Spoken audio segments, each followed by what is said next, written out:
दो त्रिभुज काट के रखे हैं। दो त्रिभुज है ना ये। जैसे इसका नाम पी क्यू आर लिखे हैं और इसका नाम क्या लिखे हैं, ये दो त्रिभुज है आपके पास। और हम कह दिए दोनों का लंबाई बराबर है, ये दोनों का लंबाई आपस में सभी का भुजा क्या है, बराबर है। अच्छा छोड़ दीजिए, अगर हम कह दें कि ये दोनों बताइए दोनों आकृति सर्वागसम है कि नहीं, तो आपको तो मतलब है नहीं कि कौन भुजा क्या है, उससे कोई मतलब नहीं। अगर दो प्रैक्टिकल रूप में आपको दे रहा है कि वो दोनों ज्यामितीय आकृति सर्वागसम है कि नहीं है, तो उसका सीधा कंसेप्ट यही है कि एक के ऊपर एक रखेंगे, आप देखेंगे कि ढक रहा है कि नहीं। तो चलिए देखते हैं कि दोनों सर्वांगसम है कि नहीं है। तो इसके लिए हम क्या करेंगे कि रख कर देखते हैं कि ढक रहा है कि नहीं। देखिए ऐसे रखते हैं, ढका नहीं सर, चलो ऐसे रखते हैं, ढका नहीं सर, फिर ऐसे रखते हैं, ढका नहीं सर, अच्छा फिर ऐसे रखते हैं, ढक दिया ना। इसका मतलब ये दोनों त्रिभुज क्या है, जब सर्वागसम में तो क्या ये ऐसे ढक रहे थे, तो इसका मतलब ये है कि संगत भागों का बहुत ही इंपॉर्टेंट रोल है। यानी अगर आप इस दोनों आकृति को सही से मैचिंग नहीं करा पाइएगा तो फिर ये आप नहीं पहचान पाएंगे कि यह किस संगत भाग के अकॉर्डिंग सर्वागसम है। तो फिर अगर आप सर्वागसमता इसका सीधे लिख देते कि जैसे ये एबीसी त्रिभुज है और ये क्या है, पी क्यू आर है, और इसको आप लिख देते हैं, इसकी तरह इसको आप लिख देते, मान लीजिए त्रिभुज ए बी सी सर्वागसम है, त्रिभुज सर्वागसम है, त्रिभुज क्यू आर पी के, ये आपका क्या हो जाएगा, गलत।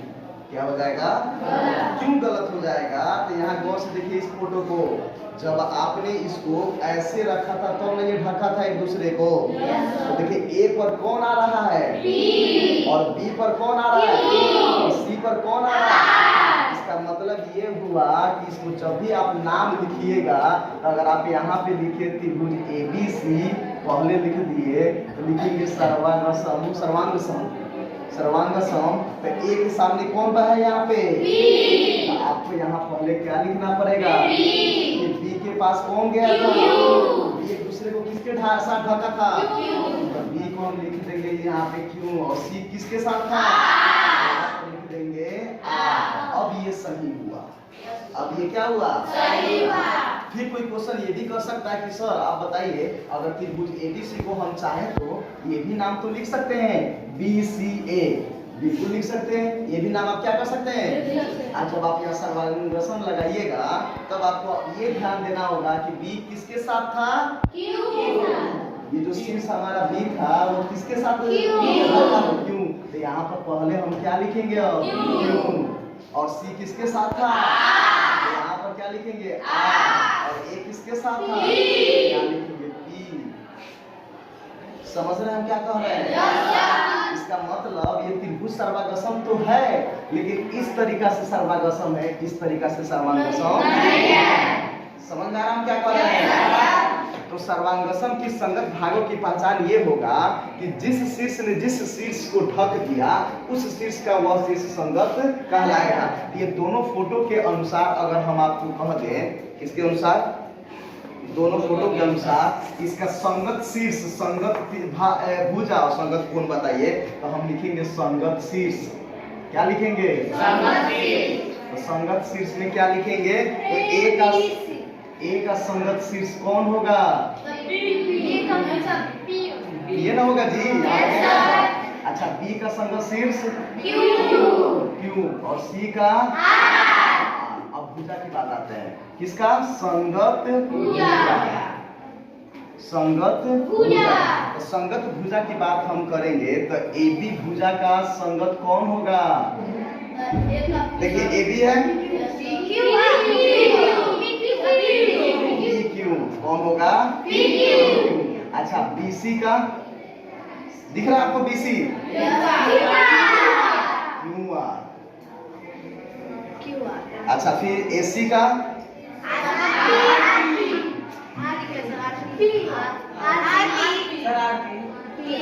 हाँ A से C तो P से AC का क्या हो गया, PR। अच्छा संगत कोण की बात आएगी तब कैसे लिखिएगा आप, तो किस कोण पर कौन संगत जा रहा था, तो एक कोण पर कौन जा रहा था, तो कोण अच्छा कोण बी का संगत कौन होगा? कोण क्यू होगा। और कोण सी का संगत कौन होगा? आर होगा। शीशाभिमुख की तरह नहीं है ये, तो शीशाभिमुख तो एक ही बिंदु पर बहुत चारों को न बनता था, या तो दो आकृति अलग अलग ना है। अब दोनों को एक दूसरे से पूरी तरीका से जिस हिसाब से बन रहा है वही उसका संगत है। अब इस फोटो की बात अगर हम करें, इसकी बात करें, तो किस हिसाब से आप रखिएगा तो ये सर्वांगसम हो जाएगा, ये पूरी तरीका से क्या हो जाएगा? हो जाएगा। तो आप सोचिए किस हिसाब से, तो शीर्ष कौन हो जाएगा? क्यू हो जाएगा। ए का कौन हो जाएगा? क्यू हो जाएगा। अच्छा अब आते हैं संगत शीर्ष की बात करते हैं। अच्छा आर किसकी जगह पर हो जाएगा? बी पर हो जाएगा। यहाँ पर आर हो जाएगा। कहाँ पर हो जाएगा? बी का संगत शीर्ष कौन हो गया? अच्छा अब सी पर कौन हो जाएगा? तो जो बच गया वो हमारा क्या हो जाएगा? सी पर क्या हो जाएगा? पी। क्या हो जाएगा? अब भुजा की, संगत भुजा की पहचान करना है। तो देखो संगत भुजा,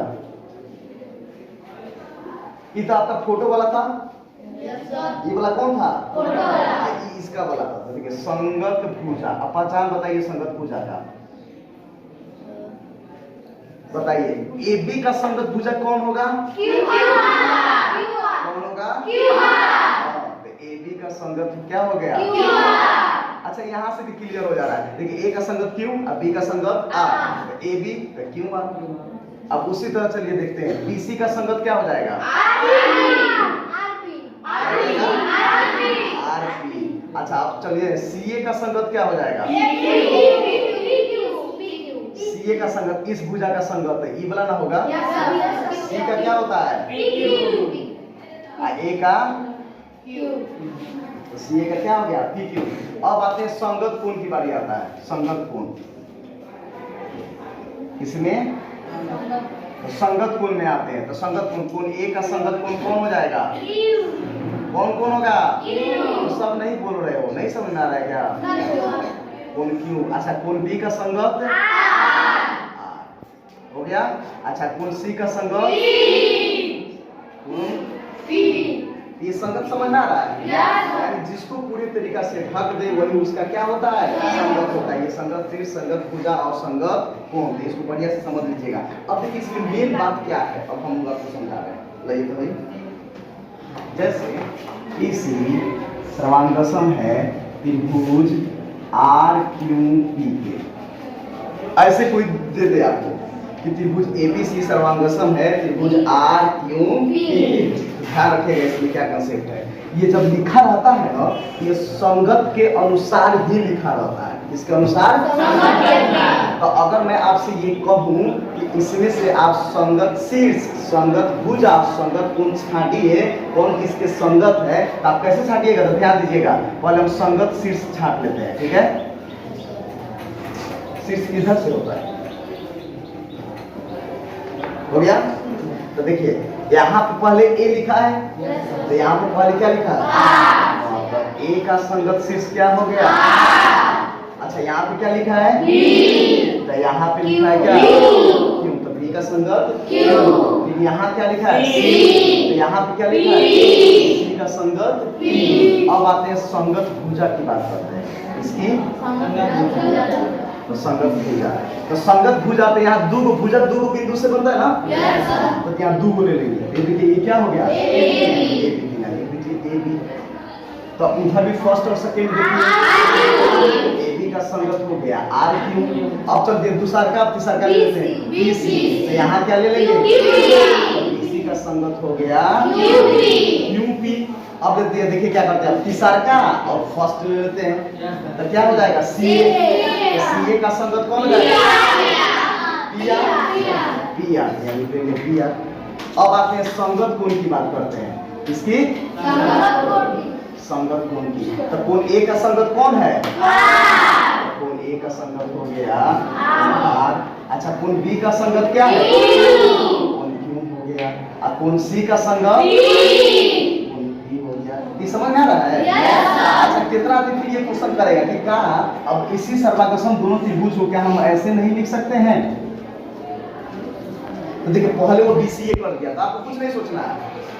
ये जो दिया रहेगा ना उसी शीर्ष के हिसाब से इसका शीर्ष हम क्या कर देंगे? बना देंगे। अगर इसका कोई कहे कि एक और नाम बताइए लेकिन सर्वांगसम होनी चाहिए, लेकिन वही क्या होना चाहिए, शीर्ष संगत शीर्ष के अनुसार उसका जो शीर्ष के अनुसार होगा। हम कहेंगे क्या कि यहाँ बी शीर्ष है, यहाँ शीर्ष बी का संगत कौन था, दीजिए ना, आइए क्या कर लिख देंगे, सी का शीर्ष का संगत कौन था, लिख दीजिए ना। अब फिर ए का कौन था, आप लिख दीजिएगा, हो गया। और जब इसका संगत फिर लिखिएगा ना तो यही चीज जो आएगा, लिख कर देखिए। जैसे भुजा बीसी हो गया, तो यहाँ भुजा कौन हो गया, देखिए बीसी का संगत कौन हुआ, यहाँ देखिए बीसी का संगत क्यों लिखे।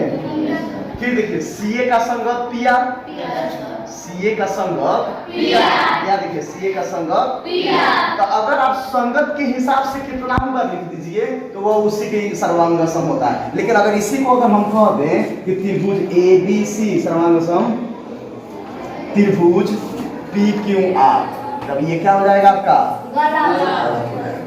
क्योंकि अब यहाँ ए का संगत शीर्ष कौन हो गया, पी, जब ए का संगत शीर्ष कौन था, इसलिए इस तरह आप नहीं लिख सकते। यानी संगतता के अनुसार ही सर्वांगसम को क्या किया जाता है, लिखा जाता है। समझ रहे हैं ना, संगत का ख्याल रख कर ही जो भुजा जिसके इक्वल रहता है, जो उसके अकॉर्डिंग उसके संगत की पहचान करके कि किसके हिसाब से कौन किसको क्या कर रहा है, पूरा ठग रहा है। ऐसे संगत का और इसको एक्सप्लेन हम लोग 9th क्लास में क्या करेंगे, पढ़ेंगे। लेकिन जब हम त्रिभुजों की सर्वांगसमता की कसौटी पढ़ेंगे तो उसमें भी हम लोगों को कसौटी बहुत तरीका से मिलेगा। साइड साइड साइड, कल हम लोग पढ़ेंगे साइड साइड साइड, फिर angle side angle, angle side side angle side, side angle फिर RHS, एक और होता है एंगल एंगल साइड। तो उन सभी को हम लोग क्या करेंगे बारी बारी से। आज हम आपको बस यही कंसेप्ट क्लियर करना चाहे हैं कि अगर कोई सर्वांगसम में लिखा हुआ है 2 त्रिभुज तो उसके संगत भागों की पहचान हम कैसे करेंगे।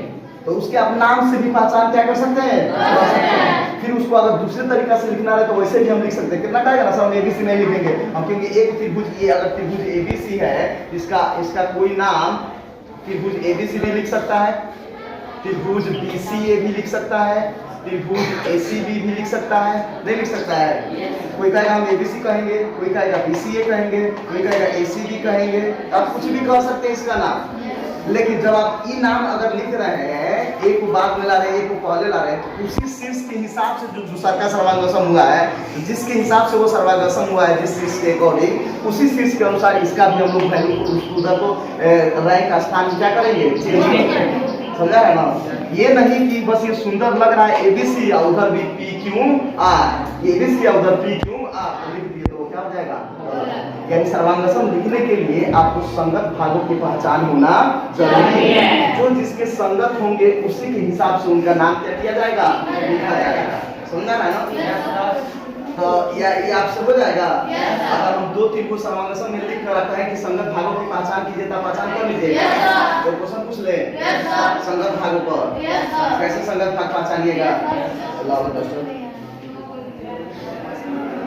इसमें अच्छा इसका ये नहीं समझ में आया, ठीक देखिए क्या किया। अगर मान लीजिए ये 2 त्रिभुज सर्वांगसम है, कौन कौन, त्रिभुज ABC, त्रिभुज RQD। अब हम कह रहे हैं इसमें का शीर्ष को, संगत शीर्ष को बताइए, इस A का संगत शीर्ष कौन होगा। तो यहाँ 1 नंबर पर A लिखा है, यहाँ भी 1 नंबर पर कौन है, A का संगत शीर्ष कौन होगा। यहाँ B 2 नंबर पर है, यहाँ B 2 नंबर कौन है, Q। B का संगत शीर्ष कौन होगा, Q, और C का संगत शीर्ष। अब भुजा की बात करेंगे तो 2 बिंदु लेके ना भुजा बनाते हैं। AB का क्या हो जाएगा, नहीं समझ में आ रहा है। अब BC का संगत क्या हो जाएगा, अब फिर CA का संगत क्या हो जाएगा। कोण की बात करेंगे तो कोण A का संगत कोण R, कोण B का संगत कोण Q, कोण C का संगत कोण B। यही हम आपसे अभी पूछेंगे संगत भाग, क्या पूछेंगे, आप उर्दू को जो फोटो दिए थे आपको इसमें नहीं समझ में आया था। जैसे इसको हम लोग अल्टर करके ऐसे मैच करा के देखे थे, ये भागा था। जब इसको हम लोग मैच ऐसे कराए थे, ये क्या किया था, इसलिए अब ये P का संगत कौन होगा, A, और शीर्ष B का संगत कौन होगा, Q, और संगत C का संगत शीर्ष कौन होगा। अब कोई कहेगा कि सर आप एक जगह पर R रख दीजिए, ये सर्वांगसम इस हिसाब से होगा, नहीं होगा ना। इसलिए संगत का पहचान करना जरूरी है। आप इनके सामने ना दिखिए कि दोनों को नहीं ढक रहा है, तो इस हिसाब से ये सर्वांगसम फिर आप दूसरा तरीका से ट्राई किए थे, इस तरह ट्राई कर रहे थे, तब देखेंगे यार ये तो सर्वांगसम हो गया। तो जब सर्वांगसम हो गया तो कब किसको किसके ऊपर रखेंगे, तो ए को किसके ऊपर रखेंगे, ए और पी के ऊपर एक दूसरे का रहेगा, यानी शीर्ष ए का संगत कौन हो गया, अब बी के ऊपर रखेंगे तो शीर्ष बी का संगत कौन हो गया। तो अगर कोई इस त्रिभुज का नाम, ये कागज वाला का नाम पहले सी बी ए लिख दिया, तो आपको खोजिए ना कि सी का इसमें शीर्ष कौन था, सी का संगत शीर्ष कौन था, तो यहाँ पर हम लिखेंगे आर पहले। अब उसके बाद बी है तो बी का संगत शीर्ष कौन, तो अब यहाँ लिखेंगे क्यू, ए का क्या लिखेंगे बी ना। फिर कोई कहेगा कि नहीं सर हम इसका नाम ए सी बी कर देते हैं, अब इसके अनुसार लिखिए पहले, तो शीर्ष ए का संगत शीर्ष कौन है, बी, तो पी लिख दीजिए, त्रिभुज का चिन्ह देकर क्या लिख दीजिए, बी। अच्छा सी का संगत शीर्ष कौन है, अब आर लिखिए, समझा है ना। यानी आपको कुछ नहीं करना, संगत शीर्ष पहचान कर उस हिसाब से उसका नाम क्या कर देना है, तब सर्वांगसम का चिन्ह देना है। अगर कोई चीज सर्वांगसम पहले से आपको क्वेश्चन में लिख के दे दिया ये दोनों सर्वांगसम है, अब तो कहीं आप इसमें से संगत भुजा और संगत कौन पहचानिए, तो बहुत आसान है। जो जिस पोजीशन पर है वो उसका क्या है, संगत है। समान पोजीशन पर उसका क्या होगा, संगत। तो ए का पोजीशन एक पर है, इसका भी पोजीशन एक पर है, इसलिए ए का संगत शीर्ष कौन हो गया, और बी का संगत शीर्ष कौन हो गया, और सी का संगत शीर्ष कौन है। अब भुजा ए बी का संगत भुजा कौन हो गया, अब भुजा बी सी का संगत, और भुजा सी ए का संगत, तो कह रहे हैं आपसे। अगर इस तरह दिया है तो देखिए किस हिसाब से वो ढक रहे हैं, मैचिंग कराइए, और जिस हिसाब से मैचिंग करने पर वो ढक दिए तो वही शीर्ष उसका संगत शीर्ष होगा, वही भुजा उसका संगत भुजा होगा। जैसे यहाँ पर हो गया ये भुजा है ना, ये भुजा देखिए ढक दिए तो इसका संगत ये हो गया, इस भुजा का संगत ये हो गया, इस भुजा का संगत ये हो गया, और यही है संगत भागों की पहचान। आपसे नहीं होगा ये, हो जाएगा ना, एक पूछ ले पक्का। चलो तो बताओ, एक आदमी को आओ जो बताना चाहता है।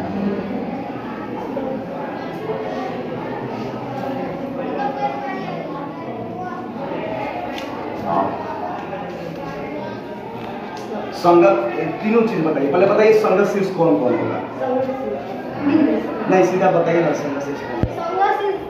डी का सी होगा संगत शीर्ष, ठीक है। ई का बी होगा संगत शीर्ष, एफ का ए होगा संगत। अब हमको एफ डी भुजा का संगत भुजा बताइए, इस संगत को डिनोट करने के लिए इसी का इस्तेमाल करते हैं। एफ डी का संगत भुजा बताइए, एफ और डी का संगत भुजा, ये भुजे ना है, सही है, यस सर, सही है। क्योंकि देखिए एफ डी थर्ड से फर्स्ट, तो यहाँ भी थर्ड से फर्स्ट, पोजीशन का ख्याल रखना है। अगर मान लीजिए इस त्रिभुज का नाम हम ये दे देते हैं, इसके अकॉर्डिंग अब सर्वांगसम के लिए यहाँ कौन सा शीर्ष लिखेंगे, पहले किस तरह से लिखेंगे, तो यही है इसी एफ एफ एफ यहाँ पे, इसमें देखिए ये होगा ए, अब ई, इसमें ई दूसरा नंबर पे है, इसमें भी देखेंगे दूसरा नंबर पे कौन है, बी।